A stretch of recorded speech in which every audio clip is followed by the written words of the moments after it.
거룩하신 하나님 아버지 감사합니다. 이곳에 영광으로 거룩으로 임재하셔서 이곳에 온 주의 백성들을 만나주시고 만져주시고 하늘의 위로, 하늘의 격려, 또 구원, 치유와 회복의 시간 될 수 있도록 역사해 주시기 원합니다. 모두가 찬송과 기도와 말씀을 통해서 하나님께서 우리에게 들려주는 음성들을 듣게 하시고 그 음성 위에 생명의 말씀, 은혜의 말씀, 사랑의 말씀, 신령한 말씀으로 역사하여서 우리의 삶을 변화시키고 영혼을 변화시키는 그런 복된 말씀 될 수 있도록 성령님 역사해 주옵소서. 감사하고 예수님의 이름으로 기도드리옵나이다. 아멘. 하나님께서는 세상의 모든 사람들에게 은혜를 주시기를 원하세요. 그렇게 하나님은 은혜로우신 분이세요. 그런데 하나님이 사람들에게 어떻게 은혜를 주실까? 하나님은 세상의 모든 사람들에게 은혜를 주시고 사랑을 베푸시기를 원하시는데 그걸 어떻게 하느냐는 거죠. 그것은 바로 예수 믿는 우리를 통해서 그렇게 하시기를 원하세요. 자, 여러분이 잘 아는 건 아브라함을 하나님께서 부르실 때 이렇게 말씀하셨어요. 창세기 12장 3절에 너를 축복하는 자에게는 내가 복을 내리고 너를 저주하는 자에게 내가 저주하리니 땅의 모든 족속이 너로 말미암아 복을 얻을 것이라 하신지라. 그러니까 하나님께서 아브라함 부를 때 뭐라고요? 땅의 모든 족속이 너로 말미암아 복을 얻을 것이다. 그런 존재로 아브라함을 부르셨어요. 그러니까 하나님께 부름받은 사람은 사실 그 사람을 통해서 하나님이 세상의 모든 사람들이 복을 받도록 하는 그런 존재로 불렀다는 거죠. 그런데 이 약속이 그러면 아브라함에게만 주어진 것이냐면 그렇지 않고 신약시대에 예수님을 믿는 우리 모두에게 사실 동일하게 약속하셨어요. 자, 갈라디아서 3장 9절에 보면 이렇게 되어 있죠. 그러므로 믿음으로 말미암는 자는 믿음이 있는 아브라함과 함께 복을 받느니라. 그러니까 아브라함의 복을 우리가 이어받았고 그 복을 우리가 가졌다는 거예요. 그러니까 동일하게 하나님께서는 지금도 아브라함을 통해서 세계 모든 만민에게 복을 주시기를 원하신 것처럼 지금도 예수 믿는 우리를 통해서 하나님은 그분의 복을 세상에 주시기를 원하신다는 거죠. 그러면 이 복의 통로를 우리가 쓰임 받으려면 어떻게 해야 되는가, 어떤 삶을 살아야 되는가, 그걸 우리가 한번 살펴보고자 하는 거죠. 첫째는 오늘 바울의 전한 말씀 중에 보면 첫째로 이제 회개하고 하나님께 돌아와서 합당한 삶을 살아가야 된다, 이렇게 말씀하고 계세요. 26장 20절에 보면 이렇게 되어 있죠.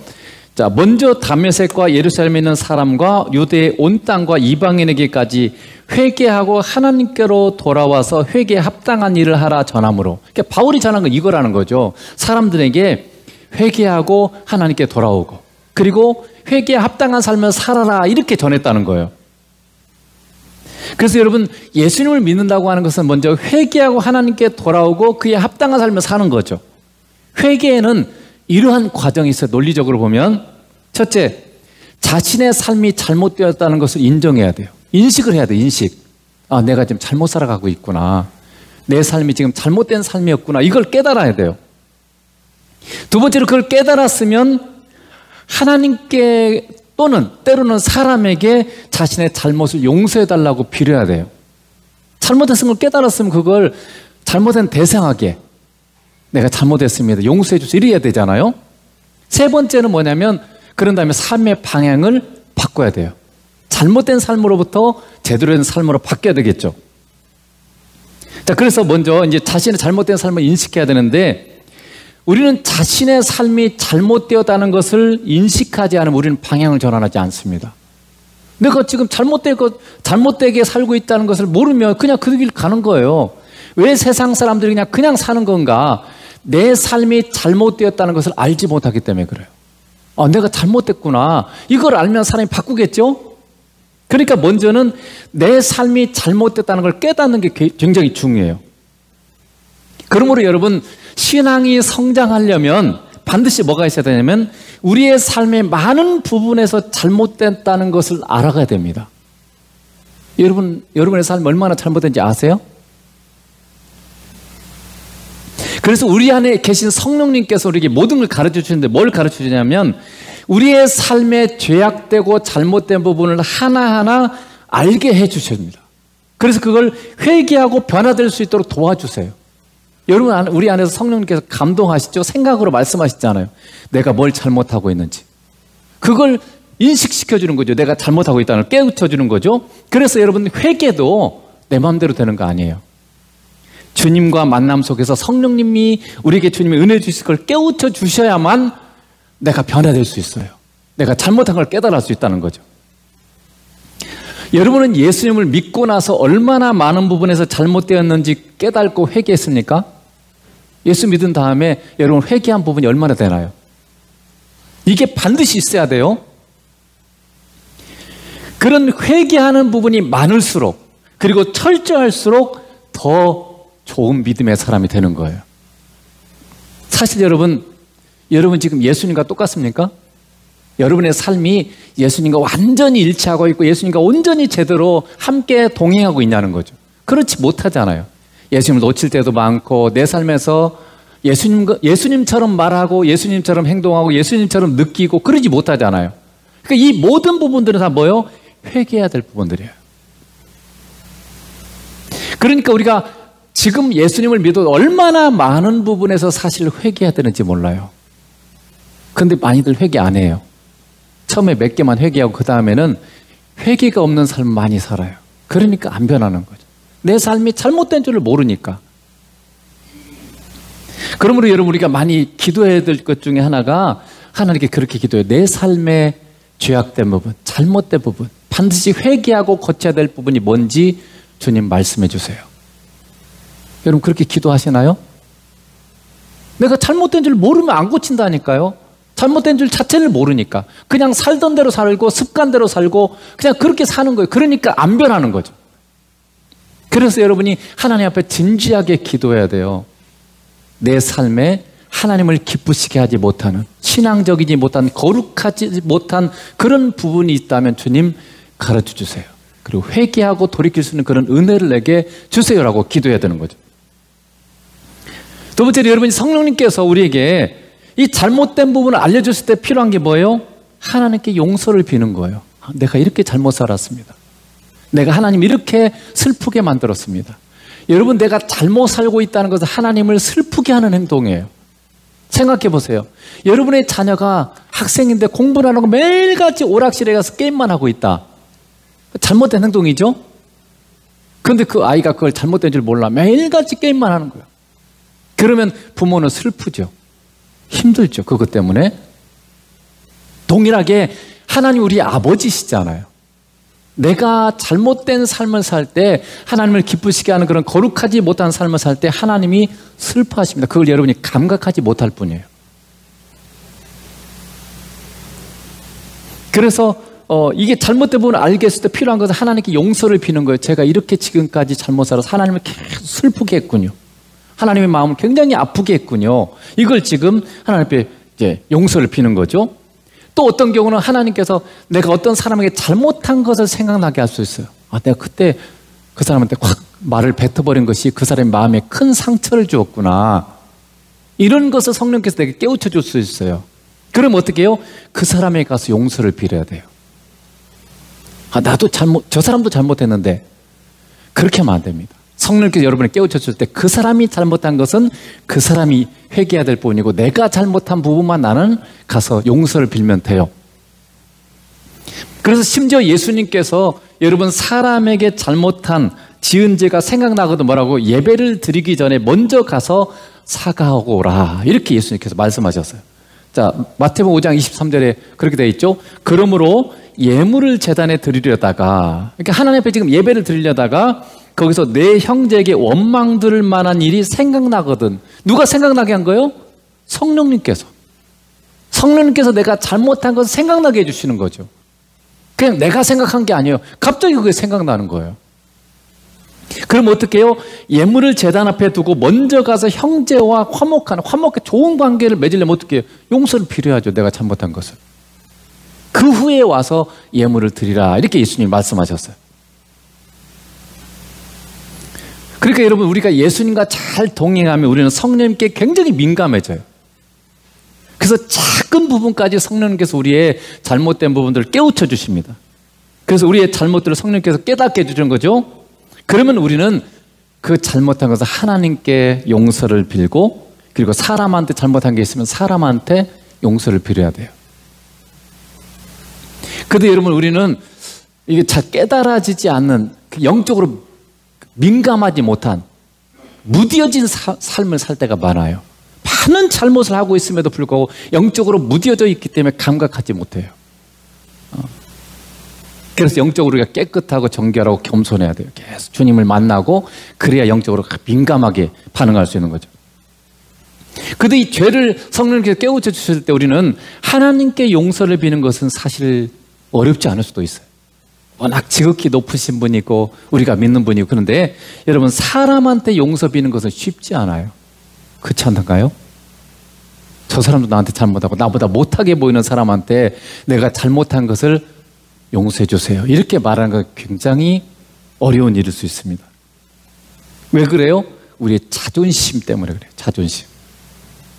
사람한테 용서를 비는 것, 더군다나 나보다 아주 뛰어난 사람한테 뭐 용서 비는 것은 그렇게 어려운 일이 아닐 수도 있어요. 근데 비슷한 사람이나 나보다 못하게 보이는 사람한테 용서를 비는 거, 아내한테 용서를 비는 거, 남편한테 용서를 비는 거 쉽지 않습니다. 저도 살아보니까 잘 안 돼요. 이렇게 내 자존심을 세우는 게 있어요. 근데 여러분, 진정한 겸손, 그리고 주님과 잘 동행하는 사람은요, 사람에게 용서를 빌 줄 아는 사람이에요. 내가 잘못했을 때 그걸 쿨하게 인정을 하고, 그리고 진정으로 내가 잘못했습니다, 용서해 주세요, 이렇게 말할 수 있는 사람인 거죠. 그래서 용서를 빈다는 것은 그런 의미도 포함된 거죠. 다시는 그렇게 하지 않을게, 다시는 그렇게 살지 않을게요, 그런 약속이 거기에 담겨 있죠. 용서에는 말만 하는 거 아니잖아요. 용서에는 반드시 내가 미안해서 잘못해서 용서해줘, 그러면 다시는 그렇게 살지 않도록 내가 노력할게. 물론 사람이니까 물론 또 그런 일을 할 수도 있겠죠. 그렇지만 내 마음 가운데 그렇게 하지 않겠다는 약속이 있는 거죠. 그래서 여러분, 용서를 우리가 구할 때는 다시는 그런 죄를 내가 범하지 않겠다고 굳건히 결심해야 됩니다. 그럴 뿐만 아니라 그럴 수 있도록 주님의 은혜와 지혜도 구해야 돼요. 왜냐하면 우리의 노력만 갖고 안 돼요. 우리의 의지만 갖고 안 돼요. 지금까지 우리가 그렇게 살아왔잖아요. 내가 한번 해보겠다 했는데 여러분, 제대로 되는 거 있던가요? 또 우리가 다 아는 그 속담 있잖아요. 작심삼일. 마음 먹어도 3일 가기 어렵습니다. 우리의 의지 갖고 되는 게 아니에요. 어떤 사람은 의지력이 강한 사람도 물론 있긴 있어요. 그러나 그것도 교만할 수 있어요. 잘못되게 갈 수 있어요.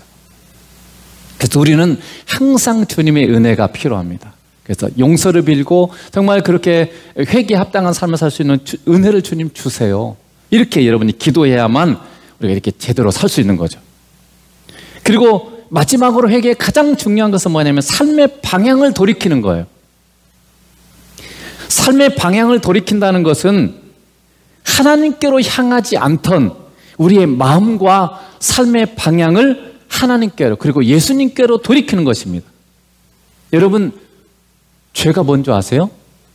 로마서 14장 23절에 이렇게 돼 있죠. 믿음으로 하지 않은 모든 게 죄다. 믿음이 뭐예요? 예수님이 나와 함께 계심을 믿고 예수님을 내 삶의 주인으로 모시지 않는 삶을 말해요. 그러니까 내가 내 삶에 내가 하는 말, 행동 하나를 예수님이 통치하시, 예수님이 원하는 대로 예수님이 하시는 것처럼 이게 말이 안 나가면 그게 다 죄예요. 그래서 죄의 핵심은 뭐냐면 우리의 마음이 주님께로 향하지 않고 주님과 함께 걷지 않는 삶, 주님과 동행하지 않는 게 죄예요. 이게 적극적인 죄예요. 세상에는 뭔가 내가 나쁜 말을 하고 나쁜 행동을 하고 눈에 드러나게 보이는 것이 죄라고 생각해요. 그것만이 세상에 사실 죄예요. 그렇지만 예수님은 근본적으로 우리의 마음의 생각을 꿰뚫어 보시고 너희 마음에 음욕을 품은 자마다 이미 음행의 죄를 범했느냐 이렇게 말씀하시잖아요. 그러니까 하나님은 우리의 마음의 생각 근본 중심을 보시는 거예요. 그러니까 죄라고 하는 것은 우리의 마음의 중심에서 예수님을 향하지 않고 예수님과 함께 하지 않는, 그게 지금 이미 여러분 죄를 범하고 있는 거예요. 그러므로 회개란 뭐냐면 다시금 예수님께로 돌아가는 거고, 예수님을 만나고 예수님을 모시고 예수님과 함께 살아가는 삶으로 돌아가는 게 회개예요. 무슨 행동을 고치고 이런 것은 부수적인 겁니다. 진짜 핵심이고 본질은 뭐냐면 내가 다시 주님께로 돌아가는 거예요. 내가 다시 주님과 함께하는 삶을 제대로 사는 것, 이게 회개의 본질인 거죠. 회개라는 그래서 단순히 행동을 고친다는 걸 의미하지 않습니다. 하나님께서 원하시는 거룩한 삶은 내가 행동을 할 수 있는 게 아니에요. 우리 편에서 막 열심히 해갖고 할 수 있는 그런 행동이 아니고 주님과 함께하고 주님과 함께 순종하며 살 때 그게 거룩이에요. 자, 여러분이 고린도전서 1장 30절에 이렇게 되어 있죠. 너희는 하나님으로부터 나서 그리스도 예수 안에 있고 예수는 하나님으로부터 나와서 우리에게 지혜와 의로움과 거룩함과 구원함이 되셨으니 우리의 거룩함이 뭐예요? 우리의 의로움이 뭐예요? 예수님이세요. 예수님이 우리의 의로움이고 우리의 거룩함이. 그러니까 예수님과 함께하지 않으면 우리는 의롭지 못해요. 우리는 거룩하지 못해요. 내 힘으로 되는 게 아니에요. 그러니까 내가 예수님을 놓치고 살면 거룩하지 못한 거고 불의한 거예요. 그래서 회개의 목표는 뭐냐면 예수님과 잘 만나고 예수님과 사귀고 예수님과 동행하는 거. 이게 회개의 목표죠. 그러면 어떻게 하는 게 회개에 합당한 삶이고 뭘 열매 맺어야 되는가? 회개에 합당한 삶이라는 것은 우리가 이제 예수님과 함께 동행하는 거잖아요. 그러니까 어떻게 해요? 예수님의 성품, 예수님의 모습이 드러나야 돼요. 예수님처럼 말하고 예수님처럼 행동하고 그러기 전에 먼저 예수님의 마음, 예수님의 눈을 가져야 돼요. 예수님처럼 모든 만물 사람들을 예수님처럼 바라볼 수 있어야 돼요. 예수님의 마음으로 또 상대해야 돼요, 사람들은. 그래서 회개에 합당한 삶이라는 건 뭐냐면 그렇게 하니까 어떻게 예수님의 성품이 드러나는 그게 핵심이 뭐예요? 사랑이죠. 주님의 사랑. 그래서 예수님께서는 요한복음 15장 10절에 이렇게 했어요. 내 계명 곧 내가 너희를 사랑한 것 같이 너희도 서로 사랑하라 하는 이것이니라. 예수님이 우리에게 주신 계명 하나밖에 없어요, 사실은. 새 계명을 너희에게 주노니 서로 사랑하라. 내가 너희를 사랑한 것 같이 너희도 서로 사랑하라. 이 말씀을 주셨는데 그래서 요한복음에도 보면 계속 이 말씀이 나와요. 내 계명은 곧 내가 너희를 사랑한 것 같이 너희도 서로 사랑하라 하는 이것이니라. 그런데 여러분 생각해 보세요. 이제 알았습니다. 그래요. 제가 그렇게 사랑할게요. 이렇게 여러분 할 수 있어요? 여러분 우리 중에 누가 예수님이 우리를 사랑하신 것처럼 다른 사람을 사랑할 수 있을까요? 예수님 그런 말씀하셨죠. 너희 원수를 사랑하라. 원수 사랑 되던가요? 행동만 좀 내 눈에 밟혀도 말만 좀 싸납게 해도 여러분 사랑 되던가요? 용납도 안 되고 용서도 안 돼요. 그러니 여러분 하나님은 내가 죄인 되고 원수 되었을 때 죄인이라는 말이 뭐세요? 뭡니까? 아주 나쁜 범죄자, 악당, 악인 그런 존재였을 때 그런 나를 위해서 그분의 목숨을 주는 사랑을 하셨어요. 내가 뭐 좋은 사람이었고 내가 괜찮은 사람이었고 내가 그래도 뭔가 도움이 되는 그런 존재였기 때문에 예수님이 나를 위해서 십자가에 죽은 게 아니에요. 내가 죄인 되고 원수 되었을 때 내가 예수님이 하나님의 원수였어요. 그리고 하나님 보시기에 너무나 악당이에요. 그런 나를 위해서 예수님이 그분의 목숨을 주신 사랑을 하셨는데 그 사랑을 우리 보고 하라는 거예요. 그럼 여러분 그런 사랑 할 수 있어요? 심지어 여러분 우리는 가족한테도 그렇게 안 돼요. 여러분 심지어 사랑한다고 서로 결혼하고 사는 남편과 아내도 그렇게 사랑할 수 있나요? 그것도 안 돼요. 남편과 아내 사이도 그렇게 안 돼요. 그러니 어떻게 다른 사람을 그렇게 사랑할 수 있겠어요? 불가능합니다. 그래서 우리가 이 주님의 사랑의 열매를 맺는 길은 예수님과 만남을 통해서 예수님과 하나가 되어서 동행하는 길밖에 없어요. 예수님이 나의 순종을 통해서 나를 통해서 사실 때 그 사랑을 하신 예수님, 할 수 있는 예수님이 나를 통해서 사는 것만이 이 열매를 맺는 비밀이에요. 그래서 요한복음 15장 5절에 보면 예수님 이런 말씀하셨어요. 넘겨주세요. 안 넘어가요. 나는 포도나무요 너희는 가지라. 그가 내 안에 내가 그 안에 거하면 사람이 열매를 많이 맺나니 나를 떠나서 너희가 아무것도 할 수 없습니다. 여기 15장 5절에 보면 열매를 많이 맺는다는 때 이 열매는 뭐냐면 아까 예수님 말씀은 사랑의 열매예요. 내가 너희를 사랑한 것 같이 너희도 서로 사랑하라는 이 열매를 어떻게 해요? 너희가 나를 떠나서는 그 열매를 맺을 수 없다는 거죠. 그러니까 사람이 내 안에 내가 그 사람 안에 거하면 그 사람 열매를 그 사랑 열매를 많이 맺는다는 거죠. 그렇다면 여러분 우리에게 필요한 게 뭐예요? 예수님은 예수 믿는 우리에게 이미 들어와 계십니다. 그렇죠? 그분이 우리 안에 계세요. 그거는 우리가 해야 되는 게 뭐예요? 우리가 그분 안에 거하면 돼요. 그분 안에 거한다는 말이 무슨 말이에요? 그분 안에 거한다는 말은 예수님의 통치 아래, 예수님을 나의 삶의 주인으로 모시는 삶을 말해요. 내 삶의 어떤 상황에서든지 예수님이 내 삶의 주인 되시도록, 제가 계속 말씀드린 것처럼 나의 삶의 선택권, 나의 삶의 주도권, 이걸 내가 가지는 게 아니라 예수님께 넘겨드리는 거예요. 예수님께 물어보는 거죠.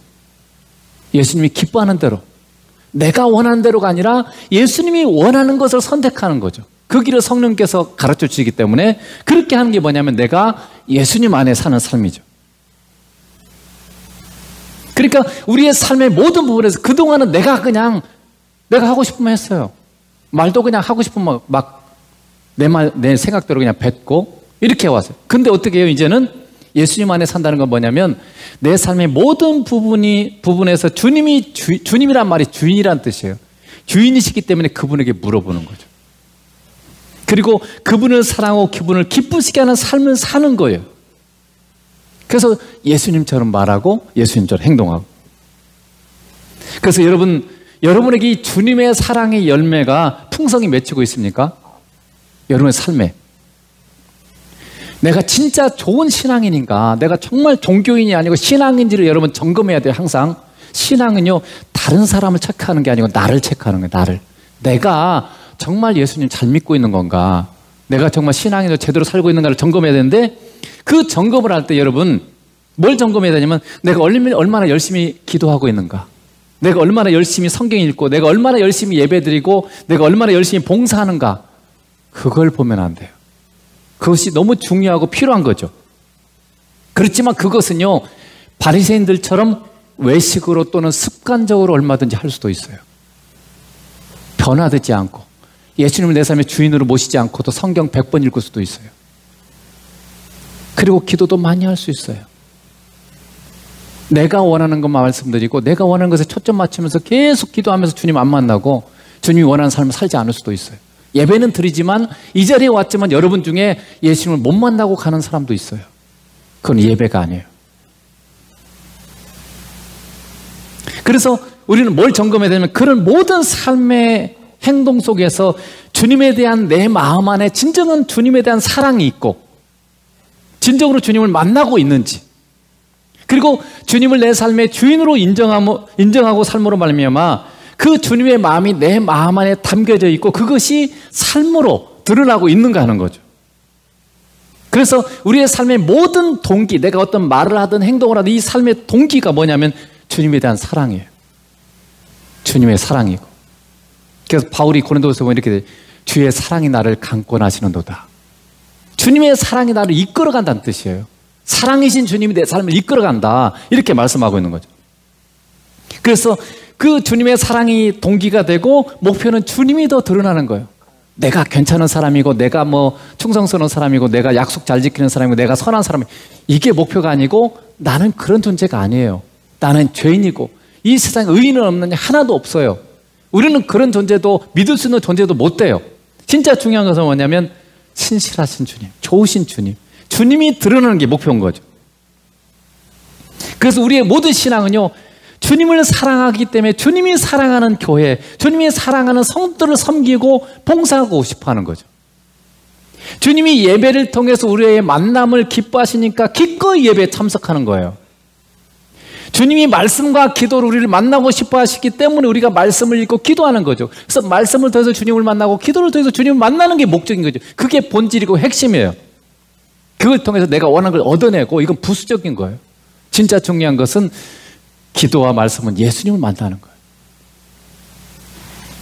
이렇게 사는 자들을 통해서 예수님은 그분의 은혜와 사랑을 그 사람에게 먼저 부어주시고, 그리고 그런 사람을 통해서 세상으로 흘려보내주시는 것입니다. 우리에게 은혜가 있고 사랑이 있는 것이 아니라 주님 안에 이 은혜와 사랑이 있는데, 우리가 주님을 잘 만나고 주님과 잘 사랑하고 주님과 함께 동행하면서 나를 주님께 드릴 때 주님이 먼저 그 주님의 은혜와 사랑을 내게 부어주세요. 그러니까 내가 행복해져요. 내게 은혜와 사랑이 충만해져요. 그리고 그런 나를 통해서 주님이 또 나를 통해서 주님이 사람들에게 그 은혜와 사랑을 부어주시는 거죠. 그러니까 나는 통로예요. 두 번째는 주님과 함께하는 삶에 대한 신념을 가지고 살아가야 돼요. 자, 사도행전 오늘 본문에 26장 29절에 보면 이렇게 되어 있죠. 바울이 이르되 말이 적으나 많으나 당신뿐만 아니라 오늘 내 말을 듣는 모든 사람도 다 이렇게 결박된 것 외에는 나와 같이 되기를 하나님께 원하나이다 하니라. 여러분, 바울이 지금 베스도 총독 그리고 아그리빠 왕 앞에서 지금 자신에 대해서 변론을 하고 있어요. 자신 죄가 없다 이런. 그런데 이 복음을 사실 가지고 변론하면서 이렇게 선포하는 거죠. 나는 여러분 모두가 이렇게 결박된 것 말고는 나처럼 되기를 하나님께 원합니다. 이렇게 지금 말하는 거죠. 근데 지금 바울이 하는 이 말을 지금 여러분이 성경이 상황 속으로 생생하게 여러분이 들어가면 이게 굉장히 대단한 말이라는 거, 얼마나 대단한 말인지를 알 수가 있어요.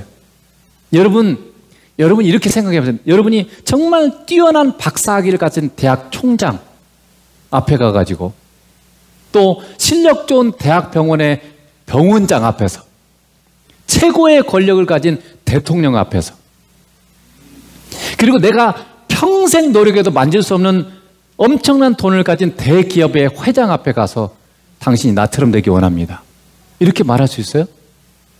박사학위 10개 갖고 있고 IQ가 200이 넘어 그런 사람 앞에 가가지고 당신이 나처럼 되길 원합니다.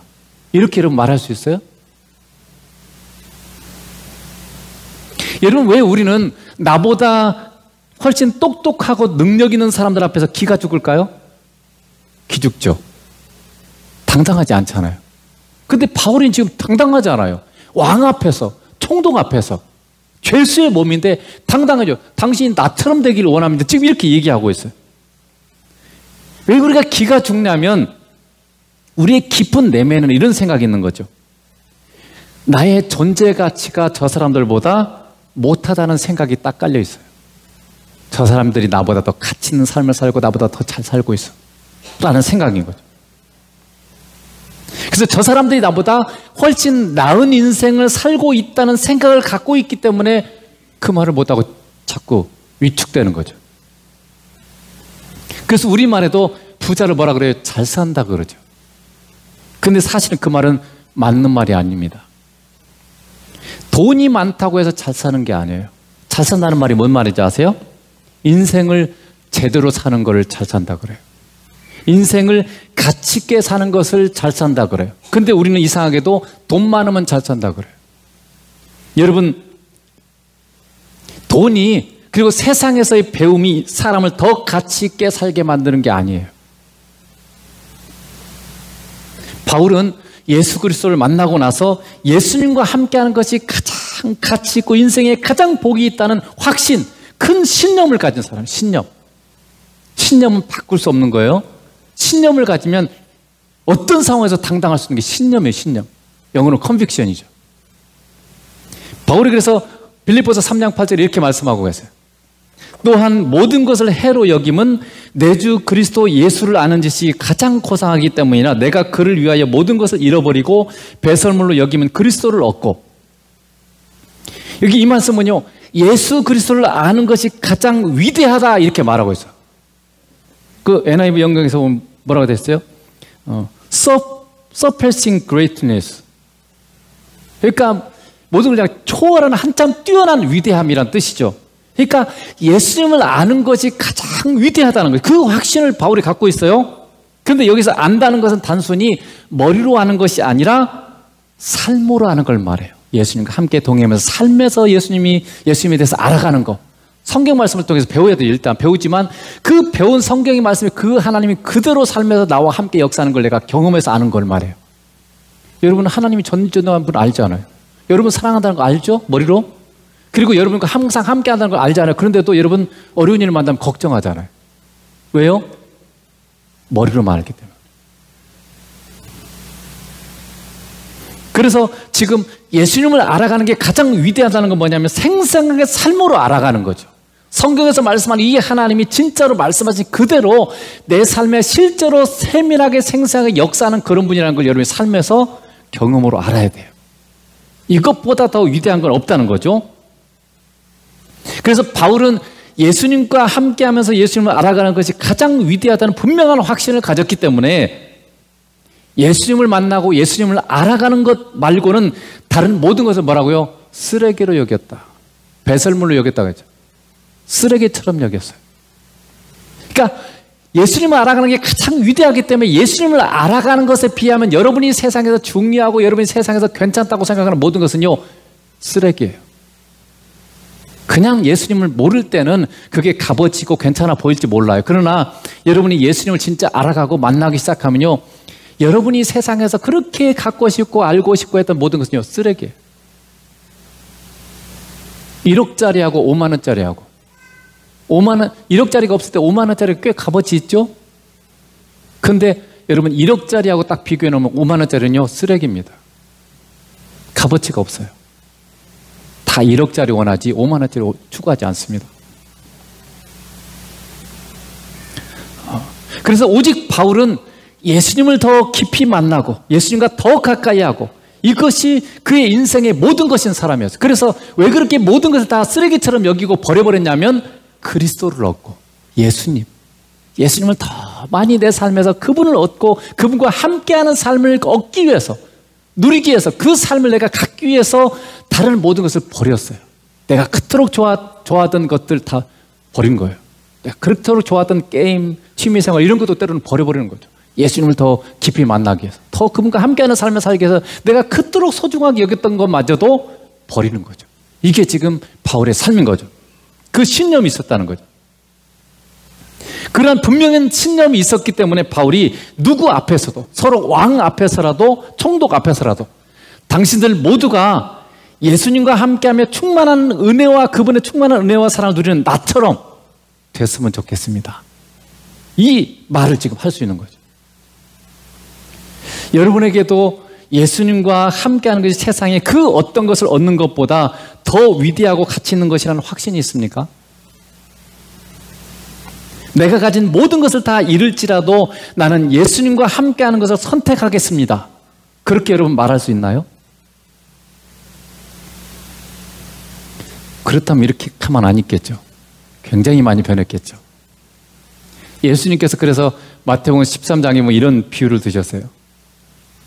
천국은 마치 밭에 감추인 보화 같으니 사람 일을 발견한 후에 숨겨두고 기뻐하며 돌아가서 자기의 소유를 다 팔아 그 밭을 사느니라. 천국은 뭐예요? 예수님과 함께하는 삶, 예수님이 통치하시는 것, 예수님이 계시는 곳이 천국이에요. 그러니까 어떤 사람이 천국은 밭에 감추인 보화 같다는 거죠.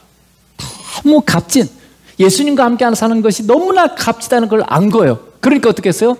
그 보물이 감춰진 그 밭을 자기가 가진 모든 재산을 다 팔아 샀어요. 그러니까 그 보물을 얻기 위해서 자기가 가진 모든 것보다 그 보물이 더 값어치다는 걸 깨달은 거죠. 알 거죠. 그러니까 여러분, 예수님과 함께하는 삶이 내가 세상에 가진 그 어떤 것보다 더 위대하고 값어치다는 걸 발견한 사람은요, 이 모든 걸 다 버려서라도, 이 모든 걸 다 투자해서라도 예수님과 함께하는 삶을 추구하는 거예요. 이게 신념이고 확신이에요. 예수님과 함께하는 천국의 삶을 진정으로 알고 맛본 사람은요, 자신의 모든 것을 다 잃어버릴지라도 그것을 포기할 수 없는 겁니다. 이게 신념이고 큰 확신이에요. 여러분도 예수님과 함께하는 삶이 여러분에게 모든 것을 투자해서라도 얻고 싶은 것이 맞습니까? 그런 사람들이 이 하늘의 은혜와 사랑을 충만히 누리고 하나님은 그런 사람을 통해서 하나님의 하늘의 충만한 은혜와 사랑을 세상에 흘려보내는 거죠. 내가 그 삶을 살지 못하니까 여러분의 옆에 있는 사람이 복을 못 받는 거예요. 왜냐하면 하나님은 나를 통해서 여러분 옆에 있는 사람, 여러분이 만나는 사람들에게 복 주시기를 원하세요. 그런데 여러분 이 삶을 살지 못하면 복이 여러분한테 막혀버려요. 하늘의 은혜와 사랑이 여러분한테 막혀서 안 흘러가요. 내가 주님과 잘 만나야 그만큼 이게 흘러들어오고 이게 흘러나가고, 내가 통로에 나는 그런 삶을 살려면 어떻게 해요? 자꾸 주님을 잘 만나고 주님과 함께하면서 주님께 순종하고 주님과 동행할 때 주님이 나를 더 많이, 더 잘 동행할수록 범사에 항상 그럴수록 더 많이, 더 풍성하게.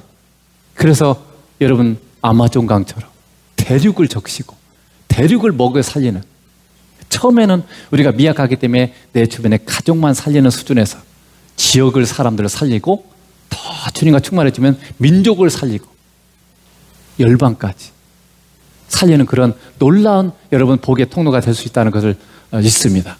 그런 사람들로 예수님께서 여러분을 하나님께서 부르셨어요.